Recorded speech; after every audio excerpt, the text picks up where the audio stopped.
Hey everybody, welcome to Sound Bombing. I created this show for people who want to experience a radical, life-changing journey through the sounds of my diverse guests. I hope that each sound you hear on this show will strengthen your faith, encourage your dreams, and challenge you to awaken the greatness within you.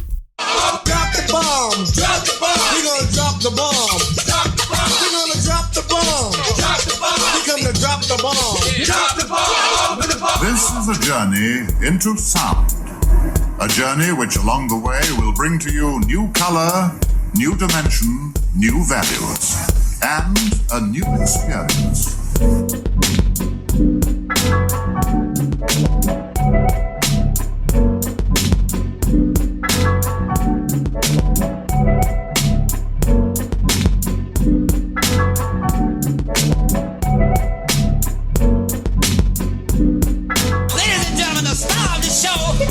Lamar Darnell Shields.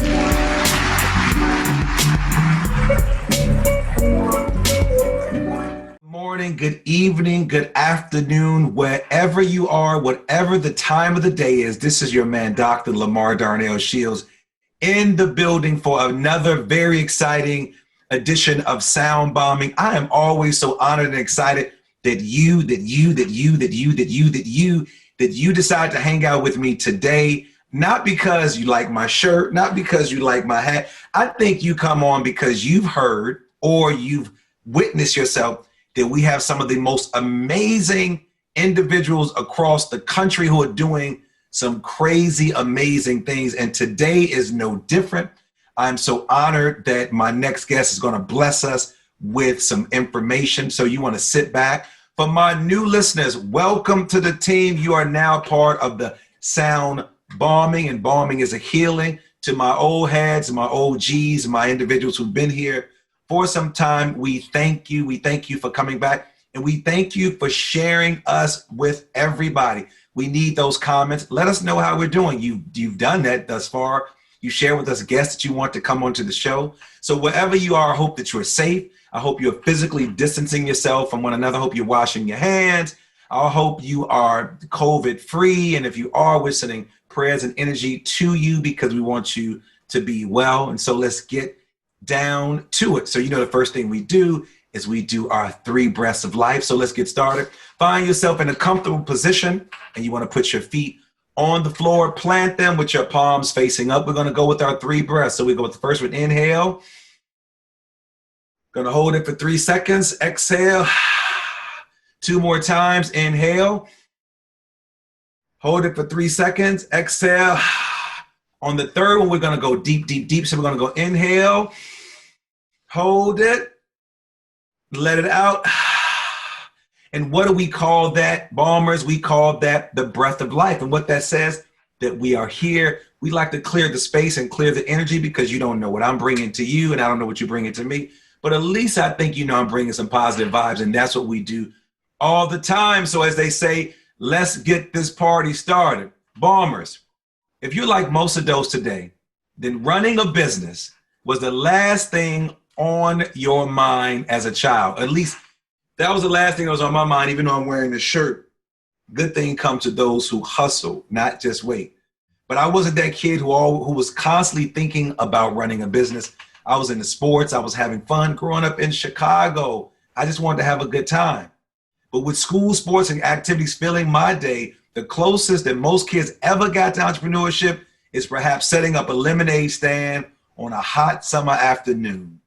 But for some kids, the spirit of entrepreneurship is all around them. They caught it at a very young age. There are more kid entrepreneurs or kidpreneurs who have changed the small business landscape. We're going behind the lemonade stand and taking it to another level. I've seen many of them on one of my favorite shows, Shark Tanks, where young people have come on board and created some amazing businesses. A fortune has to start somewhere, right? So why not start young?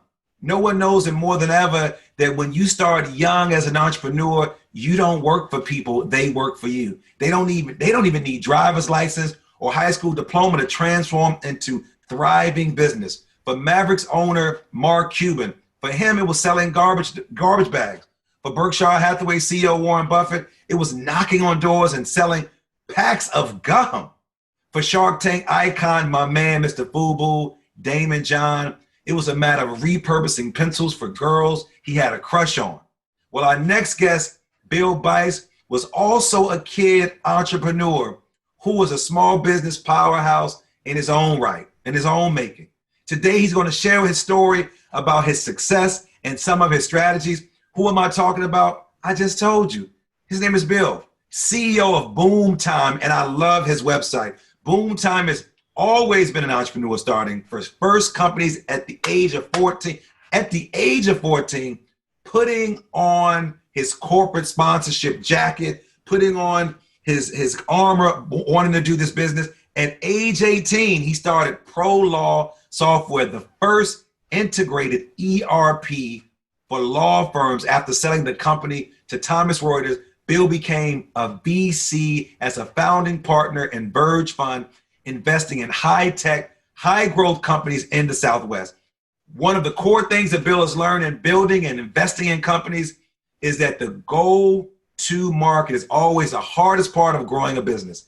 He got so frustrated in trying to get his great marketing for his company that he decided to tackle the problem. A programmer at heart, Bill founded this company called Boom Time, and he's a tech guru. But you know what? What's even better than that?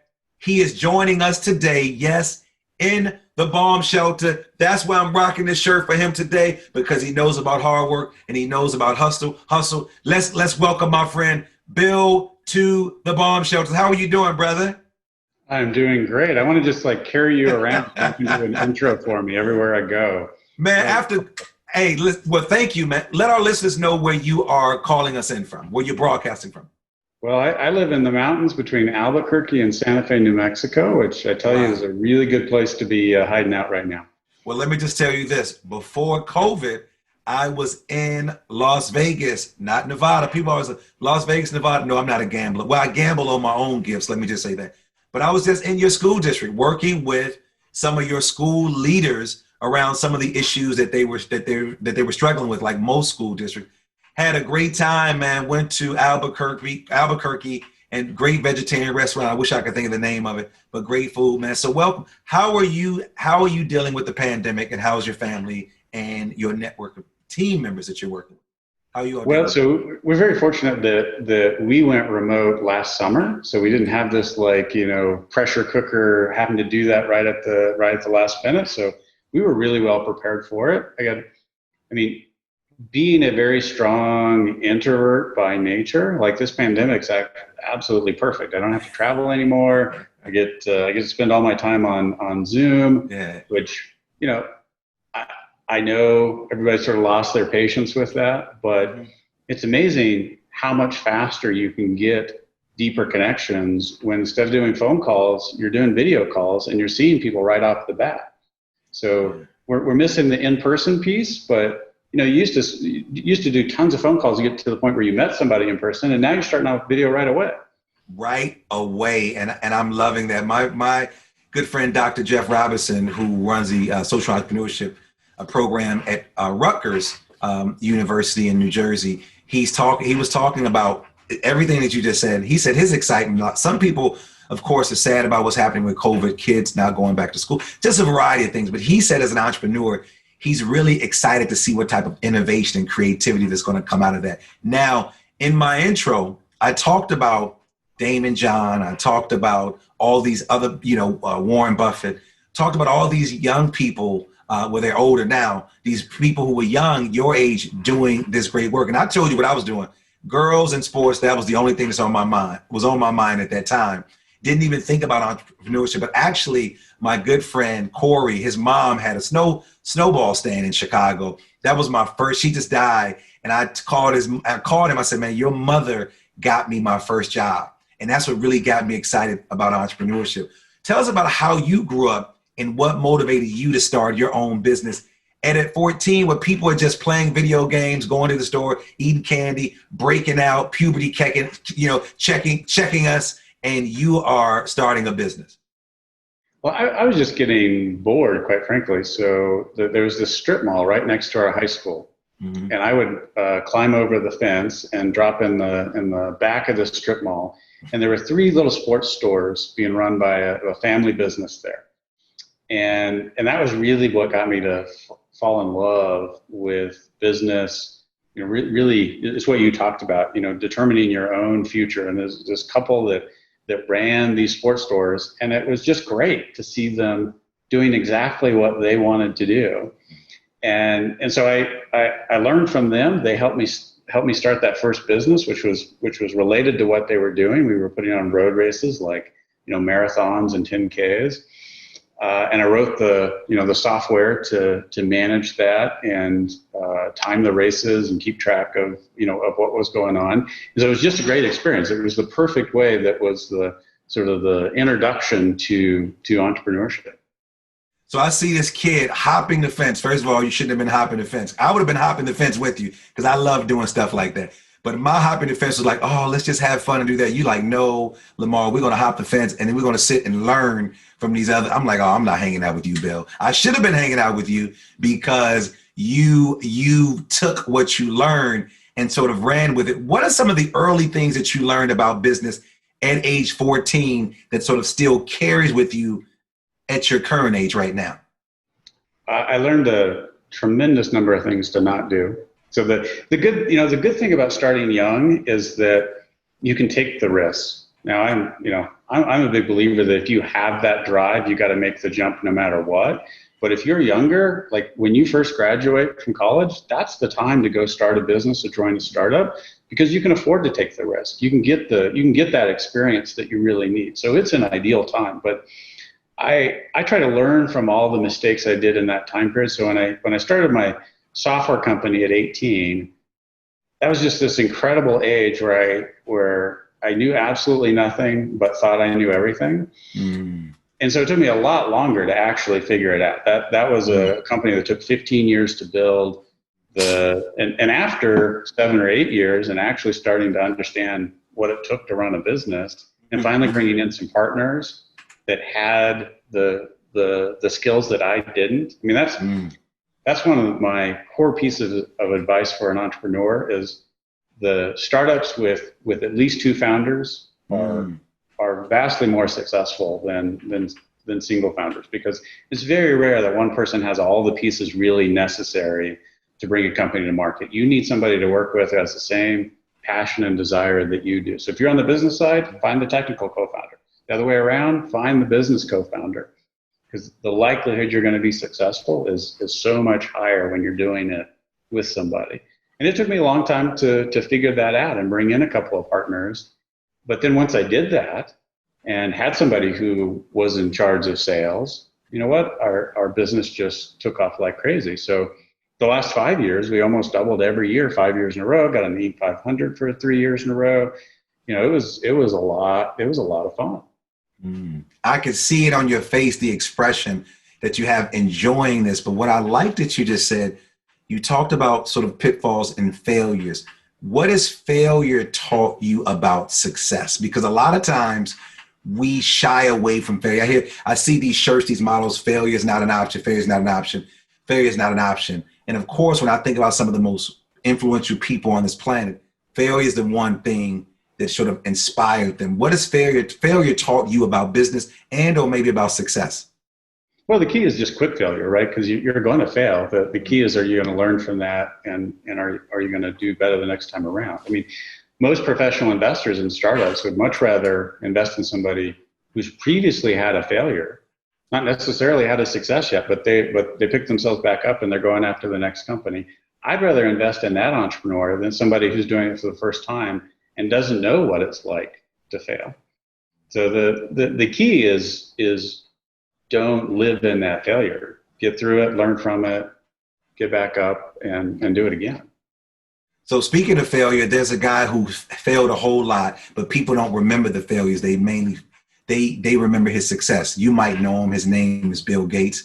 I heard a story that you are just like Bill Gates. Now I work with the Gates Foundation, never got a chance to meet him at all. Can you tell us about that and what is the connection between your story, your life, and Bill Gates? Well, so I live just outside of Albuquerque, which is where the first personal computer was created in Albuquerque, which is why Paul Allen and Bill Gates moved here to start Microsoft. Everybody associates Microsoft with Seattle and Redmond because that's, of course, where the growth happened. But the company was started here.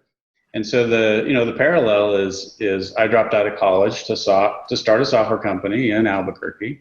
The difference is Gates dropped out of Harvard. I dropped out of the University of New Mexico. He was the world's richest man. I'm not.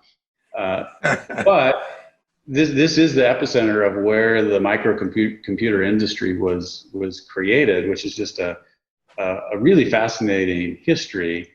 And my car mechanic, it's the same guy that was working on Bill Gates' Porsche 914. That was what he was driving around when he lived in Albuquerque.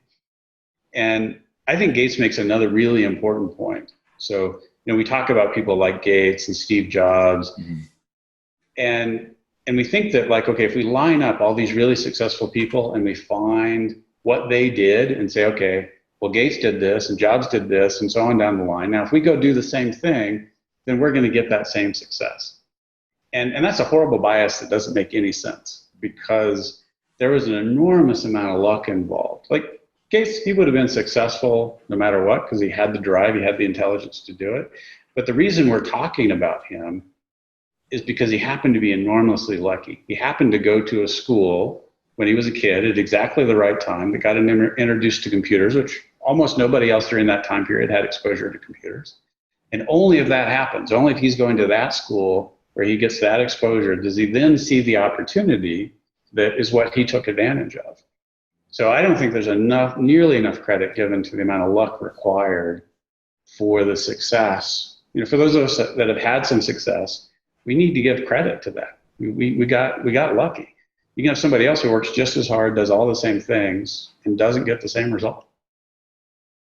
Yeah, I love to hear those stories, in our business or in the business that we both share, about working and engaging and building people up. Storytelling is really, really important. And I think it's important to be a successful entrepreneur in business. So, but with that being said, you've built and invested in a lot of businesses. What's the biggest challenge that you've come across as an entrepreneur? I think the biggest challenge in building a business is the thing that you don't have control over, which is timing. And it's why persistence and resilience is so important. I think it's really the entrepreneurial superpower, is to have the persistence to stay in the game long enough so that you do get lucky.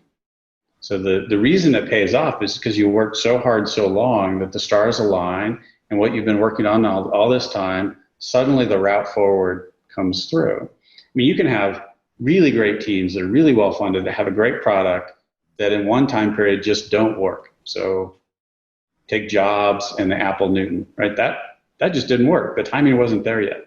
But then you come back around with essentially the same idea with the iPod, and it's this enormous success because now everything had aligned. And you just see that over and over again.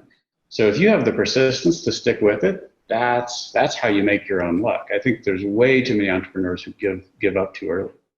So when you talk about persistence, I want you to share with our listeners some of the things that you do to keep you consistent, persistent, and keep you moving. Because I know in business, you can get stuck.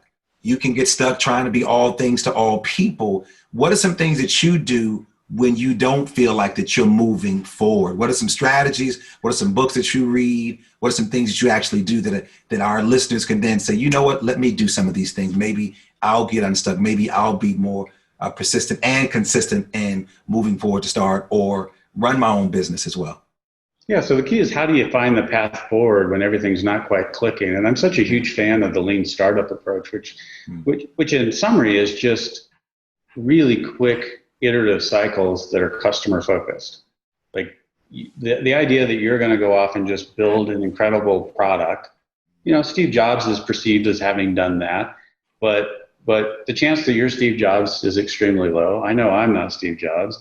If instead you spend all of your time talking to customers, if you take that MVP approach of creating the simplest thing that allows you to go out and get a customer response, So I do a lot of work in software, which is ideal for this because you can basically put a slideshow demo together and pretend that you have the product and go out and sell it. Mm-hmm. You've got to find whatever that version of that is for what you do.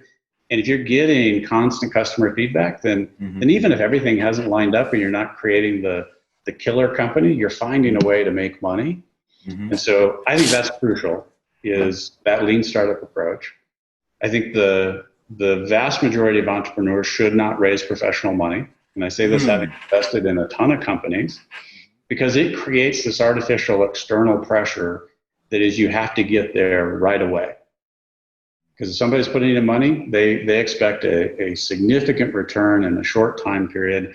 And for most businesses, you're much better off putting that time and effort to going out and creating revenue, because it's easier to create revenue than it is to get somebody to invest in your business, which is then going to have a huge number of strings attached to it that's going to determine basically everything that happens in your business from that point forward. Wow. So how do you as a leader continue to learn in order to stay on top of the things within your particular role? So you've mentioned Warren Buffett, and I think the way that he talks about how important it is to constantly be learning and reading is really crucial. And I try to do today the opposite of what I did when I was 18 and didn't have any mentors, didn't take advice from other people. The amazing ability that we have as humans is we can project ourselves into a future. And the best way to do that is go talk to people who've already been there and already done what you want to do, and really be open to their feedback and experience. Because one, you may find out that actually doesn't make a whole lot of sense once you project yourself into that future and really live it. Mm-hmm. And two, you're going to get there a whole lot faster if you leverage the experience of other people. And I found over and over again that by the time you talk to sort of the fifth person of whatever, if you're trying to sell a product, by the fifth customer, if you're wanting to go into a new market, by the time you talk to the fifth entrepreneur who's done that, 95% of what there is to learn in that market. Like, you can run your own market research, just talk to a diverse group of 5 people that represent where you want to go, and you're going to have a really great idea of what it takes to get there and what it's like.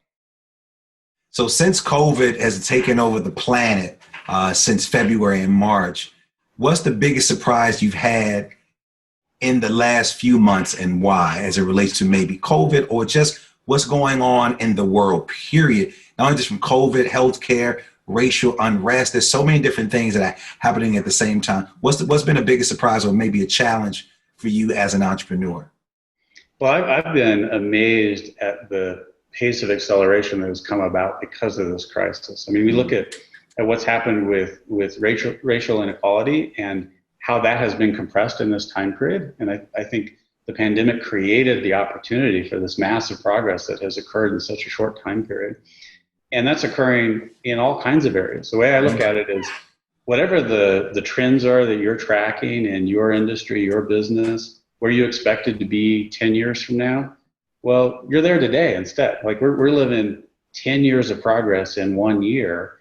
And that creates tremendous opportunities for entrepreneurs, because if you're willing to take advantage of that and make that huge jump forward, then what you can do to the benefit of your business and to your clients is really incredible. Like, it's just this huge jump forward in such a compressed time period. Mm-hmm.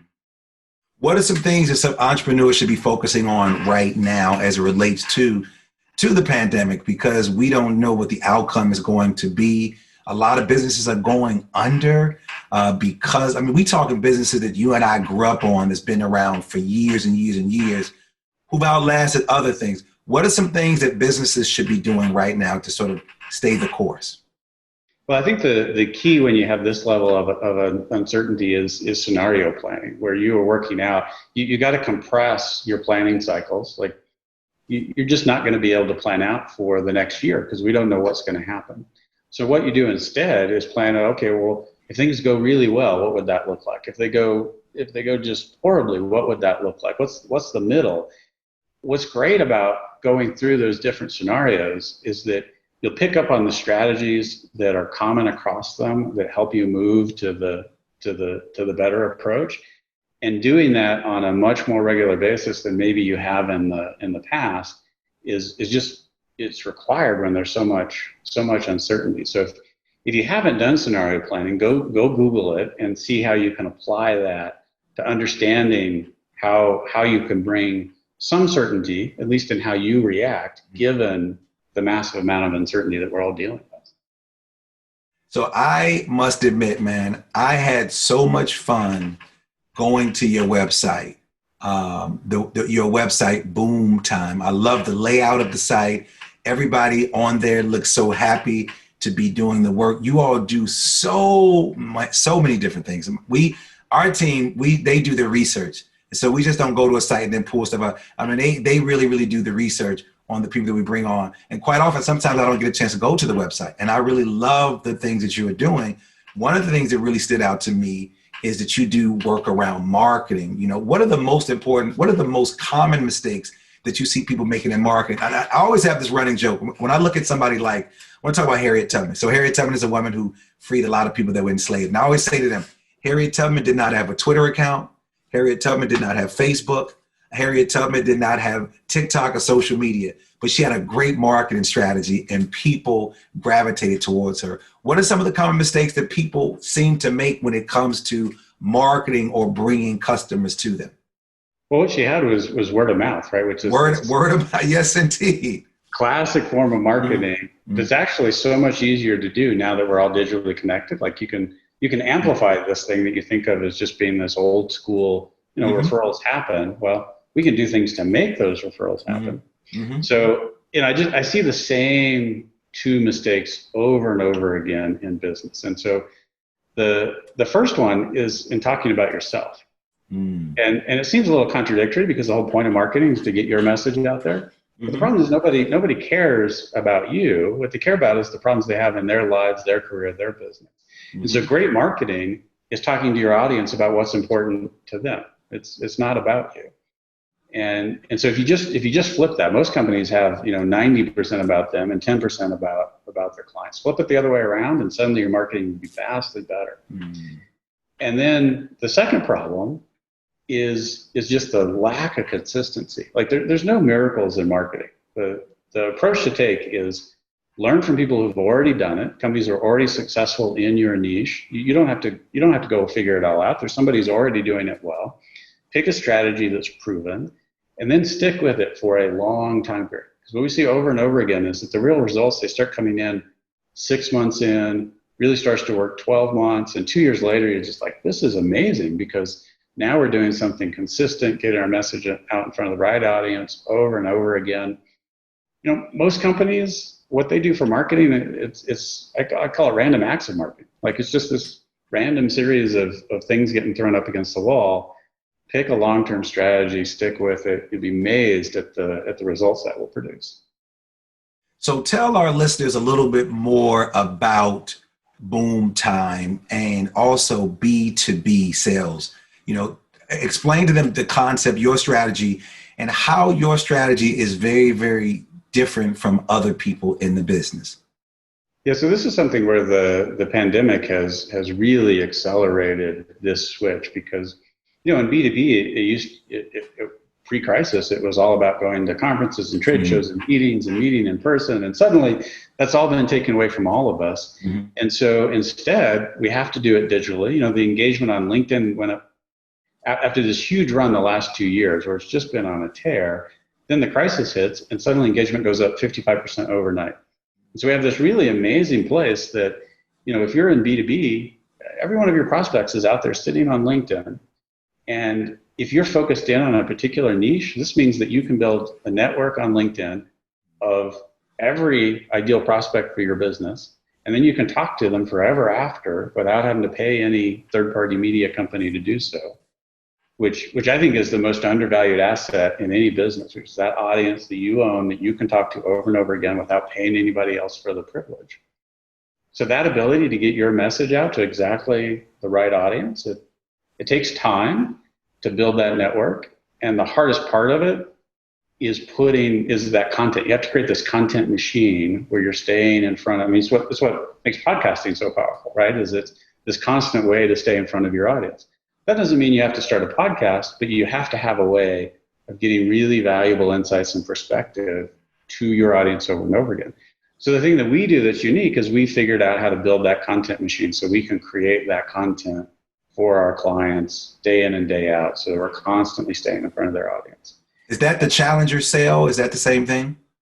Yeah, I really love the challenger sale. The work came out of Fortune 500, but we've applied it to small businesses where it's really effective. And the core issue is that because everything's available online now, like your prospective clients, they can go learn everything they want to. Well, if you don't become part of that learning process, it's okay if you just want to be an order taker. And if you're the dominant player in the market, that can work.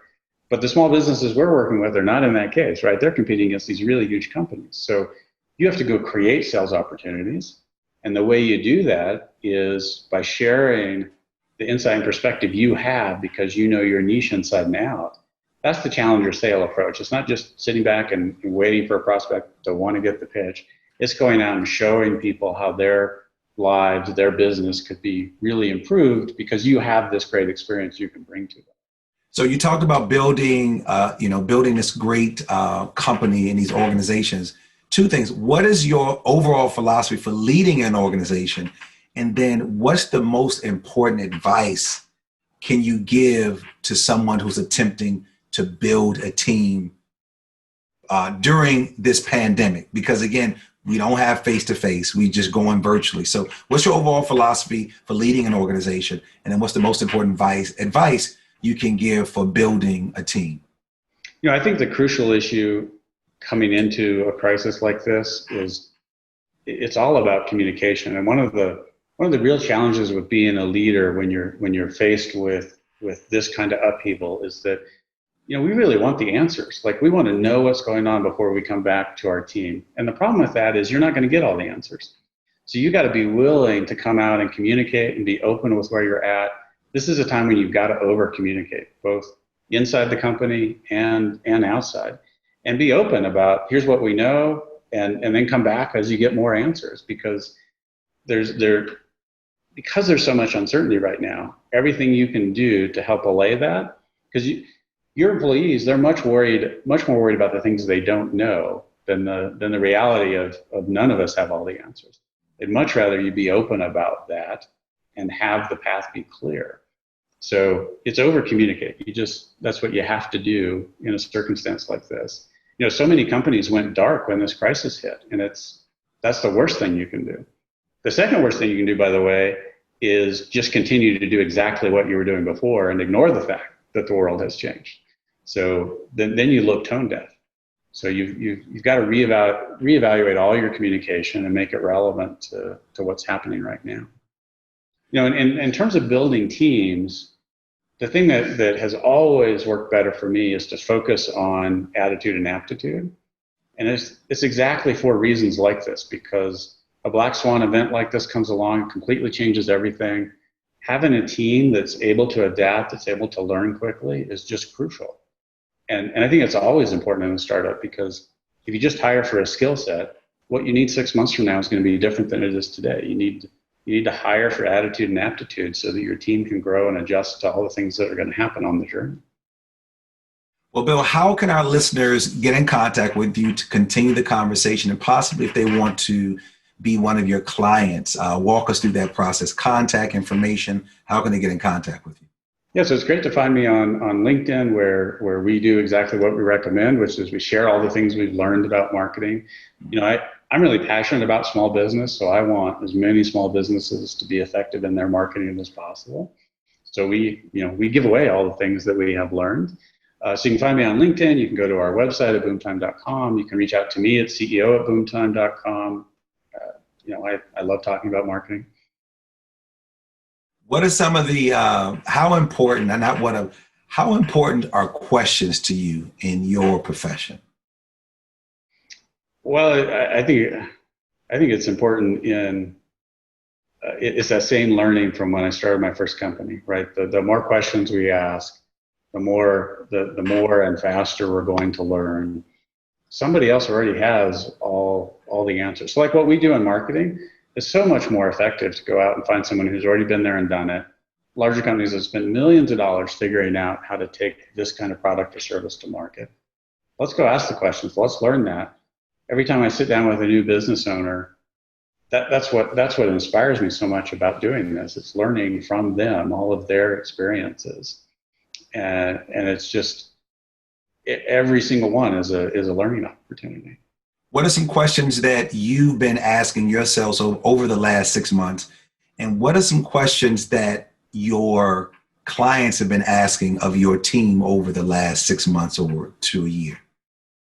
Well, it's actually been really intensive because of this crisis, because we've had to do more work over, from March forward. It's been twice as much work because all of, we're about creating automated campaigns that are planned out ahead of time, because that's how you get efficiency in your marketing. And suddenly that had to all be redone so that it wasn't tone deaf. And so, of course, we had a lot of clients that were proactive in wanting to do that, but at the same time, we were going out and getting clients to take that approach, because the worst thing you can do is just keep on that same path when the world has suddenly changed. Wow. So, Bill, I want to thank you for joining me in the bomb shelter.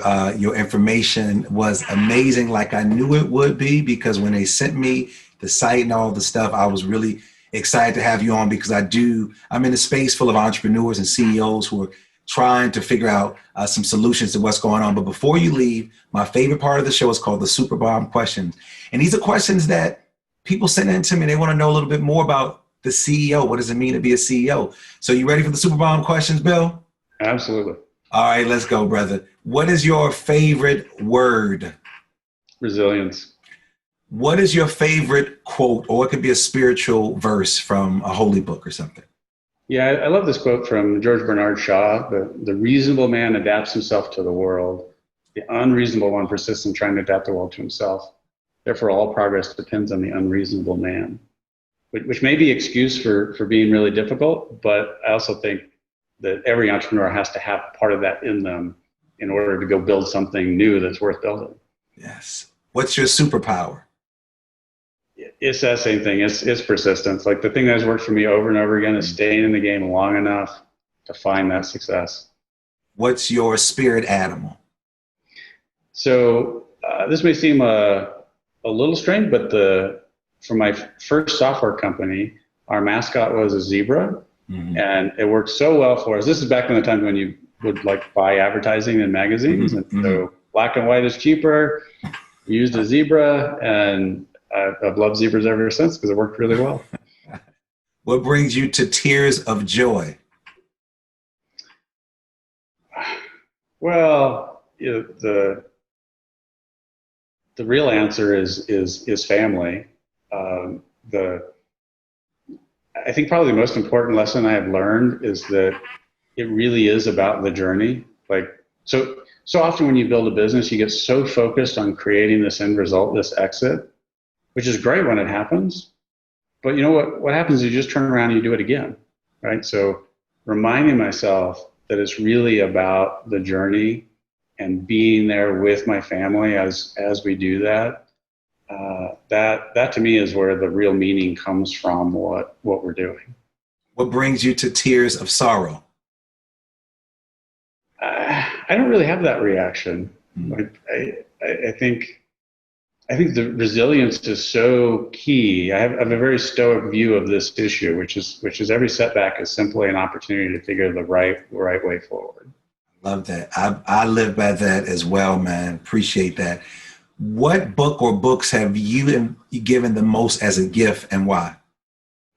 So I really love Simon Sinek's work, and it starts with all the stuff around why, which is what drives really great marketing. But I think his book last year has the potential to be the most powerful work he's done. It's a book called The Infinite Game, mm-hmm. which is really about what the real power of capitalism is, and when applied right, capitalism has created more good for people on this planet than any other system we've ever come up with. And that's despite all of our complaints about the inequality that's been created and the challenges. So if you're in it for the right reason, if you're in it to play the infinite game, you get just amazing results out of the system. I agree, man. I agree. outside of your biological functions in the morning, brother, what's your morning routine? The morning routine of a CEO, what do you typically do? Well, you started the show with the thing that has been crucial for me. I started meditating a number of years ago, and if something happens and I'm not able to do that in the morning, it affects me for the rest of the day. So that ability to reset, like the way you start every show, what makes it possible for me to do that is meditating in the morning, so that throughout the day, if that setback occurs, I'm able to get that reset and take the right approach to tackling whatever that problem is. Yeah. And last question. If you were in a Mr. America talent competition, what would your talent be? I don't know how you would expose persistence as a talent in a talent show. I think that's my only real talent, is just staying after something for so long that it eventually works. Well, Bill, you did not let my listeners down, nor did you not let me down. Your wisdom, your insight, your energy, your tenacity, just your starting early in this entrepreneurship world has given me and my listeners some encouragement about not just working for people. It's nothing wrong working for people, but just, creating your own path in your own lane. So I appreciate you, brother. Thanks for joining me in the Bomb Shelter, man. It's been a lot of fun. Thank you. And I also want to thank my amazing super engineer, my Haitian brother, Alexander Blanc, my awesome producer, Nicole Klimpaka, all of you for listening. My theme music produced by Supremacy. Thank you all. You've been listening to another amazing edition to Sound Bombing. Don't just sit there, go out and do something for other people and believe that always something wonderful is about to happen. But some people miss the message because they're too busy looking for the mess. This is Dr. Lamar Darnell Shields, and you've been listening to Sound Bombing. Peace.